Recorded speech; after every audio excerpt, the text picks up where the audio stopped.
छोटी उम्र में ही बहुत अच्छा पैसा कमा लेते हैं, बहुत अच्छे तरीके से इनकम कर लेते हैं। पर वहीं कई सारे लोग अच्छी खासी एज लेकर के भी उतना ज़्यादा कुछ नहीं कर पाते हैं, और कुछ लोगों की तो सारी उम्र निकल जाती है, फिर भी वो दर्द, दुःख सब चीज़ें ख़त्म नहीं हो पाती हैं उनकी ज़िंदगी से। उसके पीछे का रीज़न क्या है?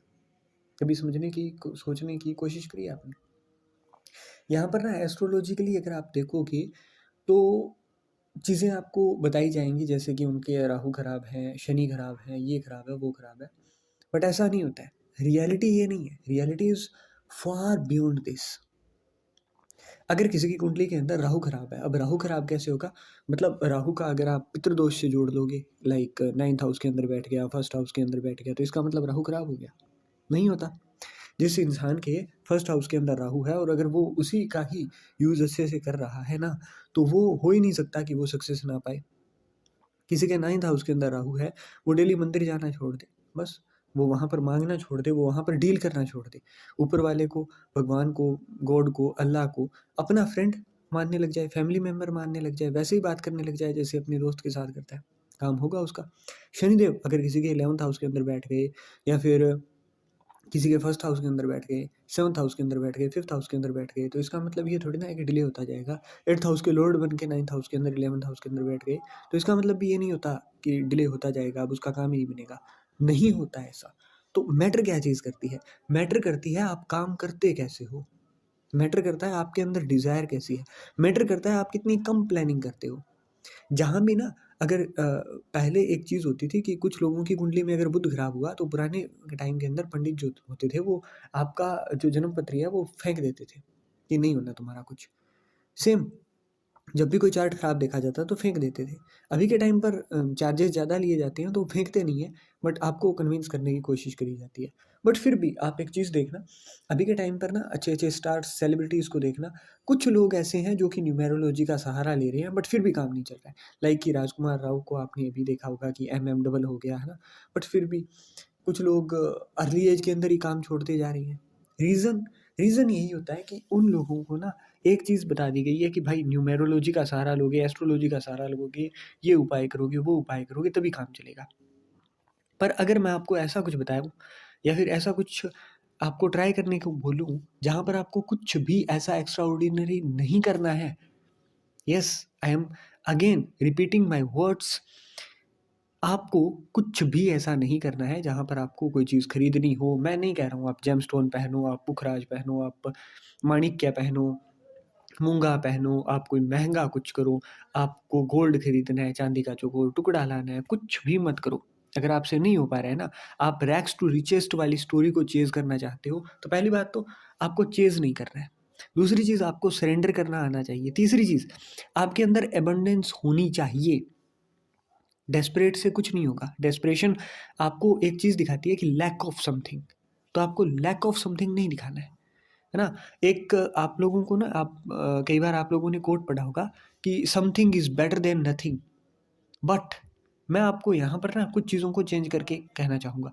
Nothing is better than just something, because when you have nothing, जब आपके पास कुछ नहीं होता ना, तब आपको असल में पता होता है कि आपको क्या चाहिए।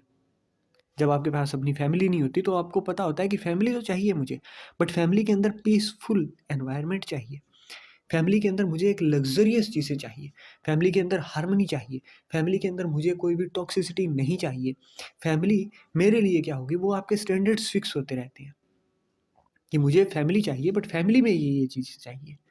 जब आपके पास घर नहीं है ना, तब आपके पास वो घर का व्यू होगा कि मुझे घर चाहिए, बट जैसे ही एंटर करूँ, तो सामने एकदम मतलब एक अच्छा वहाँ पर एनवायरनमेंट हो, उसकी डोर कैसी हो, वो विला कैसा हो, मतलब जो भी है ना? उसके अंदर कार की पार्किंग की जगहें कहाँ हो, गार्डन कहाँ हो, फाउंटेन कहाँ हो, एक-एक चीज़ आपको एग्ज़ैक्टली वो जो व्यू होता है ना, वो जो विज़ुअलाइज़ेशन होती है, वो आपकी क्लियर होने लगती है, और वो तभी हो पाती है जब आपके पास नहीं है कोई चीज़।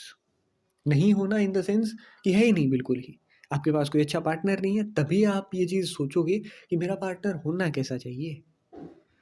इफ़ यू डोंट हैव, तो आपको पता ही नहीं होगा, और जब आपको पता नहीं है, तब आप सफ़र नहीं कर रहे हो, तब आप किसी को बेटर बनाने की कोशिश में नहीं लगे हो, तब आपको अंदर से पता है कि यार ये चीज़ है और ये मुझे ऐसी चाहिए। That's why I am saying you, when you have nothing, then you have the potential to get whatever you want. तब आपके अंदर वो यर्निंग डिज़ायर होती है कि यार मुझे ये वाली चीज़ चाहिए और मुझे ऐसी-ऐसी चाहिए, और फिर वो चीज़ वैसी-वैसी ही आपको मिलती है। तो यहाँ पर ना आपको बहुत ज़्यादा कुछ बड़ा नहीं करना है। आपको सबसे पहले अपनी लाइफ़ को सरेंडर करना सीखना होगा। आप कभी भी जब हैवी फ़ील कर रहे हो, आपको रोना आ रहा हो, मैंने अभी के टाइम पर ही लास्ट 1 मंथ से मैंने ये चीज़ें ट्राई भी करवाई हैं लोगों से और अच्छा रिज़ल्ट मिला है। आपको जब भी हैवी फ़ील हो रहा हो ना, जब भी आप स्टक फ़ील कर रहे हो, आप एक सोलो ट्रिप करके आओ। अब ये डिपेंड करेगा आपके 3rd हाउस, 9th हाउस और 12th हाउस के ऊपर, है ना? तीनों की तीनों एक साथ एक्टिव होती हैं। 3rd हाउस हार्ड वर्क का भी है, 3rd हाउस आपकी ट्रिप का भी है, 12th हाउस आपके खर्चे का भी है, 12th हाउस आपकी विदेश यात्रा का भी है, 9th हाउस आपके लक का भी है और ट्रैवल का भी है, रिलीजियस चीज़ों का भी है, स्पिरिचुअलिटी का भी है। अब यहाँ पर ना आप जहाँ भी कहीं जा रहे हो, एक चीज़ याद रखना, अपने स्टेट से बाहर जाओगे, जो भी आपका राज्य है उससे बाहर जाओगे। दूसरी चीज़, जहाँ भी जाओगे वहाँ पर आपको वाटर एलिमेंट के आस-पास जाना है। वहाँ पर आपको वहाँ के कोई स्पेसिफ़िक मंदिर, चर्च जो भी है, वहाँ पर ज़रूर विज़िट करना है। चाहे खुला हो, ना खुला हो, वो चीज़ अलग होती है, बट वहाँ पर प्रेज़ेंस, डिवाइन प्रेज़ेंस हमेशा होती है, तो वहाँ पर विज़िट करना है। अब ये 2 चीज़ें जो मैंने बताई हैं ना आपको, यहाँ से आपका तीसरा, नवम, है ना? और तृतीय, नवम और द्वादश भाव तीनों ही ओपन होते हैं। तीनों भावों के ओपन होने से क्या होगा ना कि 12वां भाव विदेश से इनकम का भी होता है, 9th हाउस लक का है, तो 9th हाउस आपके फेथ का भी है, रिलीजियस चीज़ों का भी है, आपकी डिवाइन प्रोटेक्शन का भी है। 3rd हाउस आपके हार्ड वर्क का भी है। 3rd हाउस आपको अंदर करेज जो होगा वो भी देगा। तो जैसे ही आप ये ट्रैवल करके आओगे ना, तो उसके बाद में आपके अंदर एक अलग ही एनर्जी आएगी, आपके अंदर एक अलग ही कॉन्फिडेंस होगा, वो भी अनबीटेबल कॉन्फिडेंस होगा। वो ऐसा नहीं होगा कि आप छोटी-छोटी चीज़ों को सोच रहे हो, उस टाइम पर आप उस फ़ोकस में आ जाओगे कि हाँ, मुझे ये चीज़ चाहिए और मुझे ये चीज़ मिल जाएगी। आपका अनबीटेबल फ़ेथ, आपका अनस्टॉपेबल डिज़ायर जो है वो फिर आपको उस चीज़ की ओर गाइड करता है। यहाँ पर आपको डेस्परेट नहीं होना है, यहाँ पर आपको प्लानिंग्स नहीं करनी होती है उसके बारे में कि मुझे अगर 10 लाख चाहिए तो आपको कैलकुलेशंस नहीं करनी है कि अगर मैं आज 2000 कमाऊँगा तो कल मेरे 2 लाख होंगे, फिर मैं 5 दिन में 10 लाख कमा लूँगा ना। हो सकता है आप 10 लाख 1 दिन में ही कमा लो, आपने 10 दिन काम किया, 9 दिन में आपका काम नहीं चला, but 10th day suddenly 1 our के अंदर भी आपका 10 लाख का काम हो गया। यहाँ पर ना आपको चेज़िंग छोड़ देनी होगी। हर चीज़ में ये चीज़ काम करेगी। It is about your love life, married life, whatever. But हाँ, काम करना होगा, कन्वर्सेशन करनी होगी, बातें करनी होंगी। जब तक आप नहीं करोगे तब तक आपका कुछ नहीं बनने वाला। और जिस दिन आपने ये सारी चीज़ें छोड़ दी ना, उस दिन से ही आपको ये चीज़ फ़ील होनी शुरू हो जाएगी कि हाँ, everything is changing in my life. धीरे-धीरे हर चीज़ बदलना शुरू हो जाएगी। और जैसे ही चीज़ें बदलनी शुरू होंगी ना, वैसे ही आपको रियलाइज़ होगा कि अब आप अबंडेंस के अंदर आ चुके हो। अब आपको जो भी चीज़ें चाहिए हैं, वो हो जाती हैं। जैसे ही ना आप यूनिवर्स से, अपने इष्ट से, अपने भगवान से, अपने देव से कनेक्ट हो जाते हो, उसके बाद में चीज़ें अपने आप होने लगती हैं। फिर वो जो कोट है ना कि सारी कायनात आपको उस चीज़ से मिलाने में लग जाती है, तो वो मिलाने लग जाती है। क्योंकि यहाँ पर ना जैसे ही आप सोलो ट्रिप मारते हो, वहाँ पर आपको अपने साथ टाइम बिताने का मौका मिलता है। बट हाँ, एक चीज़ याद रखना, वहाँ पर ना आपको ये नहीं है कि आप फ़ोन स्क्रॉल करते जा रहे हो सारे दिन ना, अपने साथ बैठना है, अपने साथ टाइम स्पेंड करना है। जब आप वहाँ पर अपने साथ होते हैं, तभी आपको इन चीज़ों का रियलिटी चेक मिलता है कि आप कैसे हो, आपकी लाइफ़ में क्या चीज़ों की कमी है, आपकी लाइफ़ में कौन-सी चीज़ें आनी चाहिए। और जैसे-जैसे आप इन चीज़ों को फिगर आउट करते जाते हो ना, वैसे-वैसे आप उन चीज़ों के अंदर और ज़्यादा अच्छे होते रहते हो। And that will